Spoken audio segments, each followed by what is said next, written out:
Hello everyone, welcome back to the channel. My name is Walter.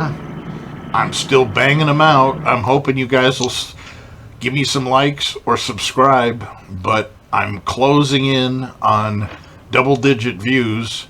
Please like, comment, or subscribe. And if you comment, you can be sure I will reply. Today I want to talk about Marvel's Disney Plus animated series, What If? Now, I was going to just be very snarky and say, what if I don't watch it? Well, I didn't want to watch it, but I did watch it because I thought it was important to take a look at what was going on. Now, understand that I'm an old man that remembers Daredevil when he had a yellow suit, Iron Man when he looked like a dumpster with arms.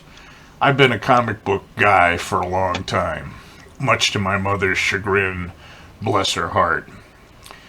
And I've been a huge fan of the Marvel movies because I think heroism is a topic that never gets enough exploration. And in these times, I think having heroes and having good and bad and evil and understanding what they are is important.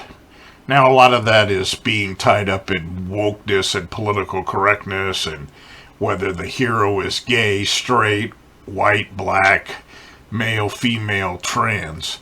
I get that. But the fundamental thoughts when you're watching any type of entertainment, be it TV show, movies, or comic books, is you want to be entertained by the story. You want to have outcomes. You want to have fun getting there. So, with that in mind, let me talk about Marvel's What If. I found the production values on Marvel's What If to be shoddy. Now, I don't know about you, but when you watch these animation projects, there's all different types of animation, and I'm no expert. But I felt like the Marvel shows were okay animation, a little choppy, but the voices were irritating to me. It sounded to me like they recorded the voices in some of those episodes in the basement of a YMCA. I know that they hired some of the name actors to reprise their roles, but I don't know. I watched the last episode with The Watcher, and did Benedict Cumberbatch even sound like himself? I didn't think he did. And I also think it was annoying to hire voice actors to simulate Black Widow and Tony Stark and those characters that obviously weren't going to be part of the show. And I think it's almost more detracting to have a sound-alike rather than just a different voice at all. In terms of story and structure, some of them were goofy to me, but that's an acquired taste. I mean, after all, the show is called What If. But I just didn't get much out of most of the episodes. I thought that some of the what ifs were not served to the best of any of the characters. I think using T'Challa as Star-Lord was goofy, and that whole thing about how he talked Thanos out of destroying the galaxy. Come on, man. Give me a break. The stories were, 30 minutes long, so they chopped and cut them out. They had a lot of dialogue that was lifted from various comics and movies, but it never really comes together. It's just kind of a warmed over thing.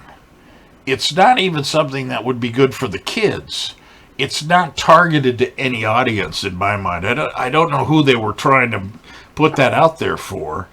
They should have spent some more money and done longer episodes and used real plot development instead of having this quick hitters and people in and out. I'm a huge fan of Haley Atwell, and I'm a huge fan of the Peggy Carter character. But Captain Carter left me cold. Just, I don't know why, but I just thought it was just kind of bad. And I think that's probably the primary reason I have so many issues is because the characters that they portray in What If, for the most part, are people that I just didn't like. I didn't like T'Challa, as I said, as Star-Lord. Not a big fan of Captain Carter. I did think, though, that Jeffrey Wright was a good choice to play, or I should say voice, the Watcher. I didn't think the story was very good. And I just don't know where you go with this. I'm not even sure how it's doing on views. I don't know if there's going to be another season or not. But I think Marvel's really becoming a parody of itself in a lot of ways. I've talked before about the political correctness, the wokeness, the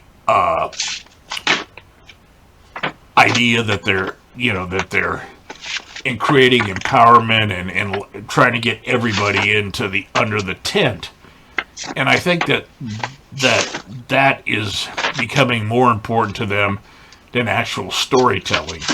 As I talked about before, changing characters in the movies from male to female, white to black, gay to straight, straight to gay, trans. That's part of the inclusion, and they're generally characters that are supporting roles. But if you don't find a way to build a traditional hero, unqualified, somebody that's likable, strong, heroic, that's what this franchise needs, whether it's a movie, a TV show, or a comic book. And they really are suffering from that.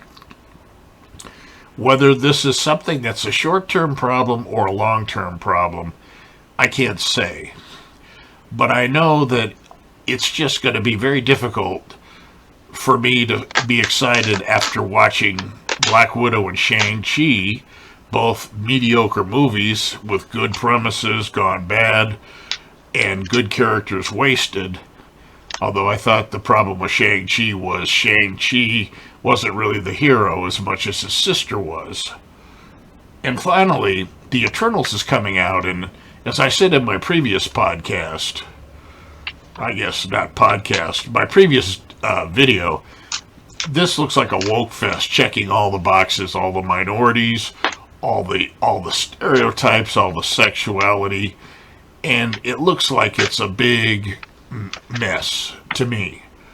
So I don't know if it will be or not, but I know that one thing's for sure. Spider-Man No Way Home needs to be a home run because Marvel's got some major issues. They've got to define, once again, who they are and what they want to be. And you can't be everything to everyone. That's the first rule of any story, business, anything else. If you don't stand for something, you fall for everything. Anyway, thanks for listening. I'm sorry I get wound up about some of this stuff sometimes. Please feel free to comment, like, or subscribe. I look forward to engaging with anybody. Take care, everybody.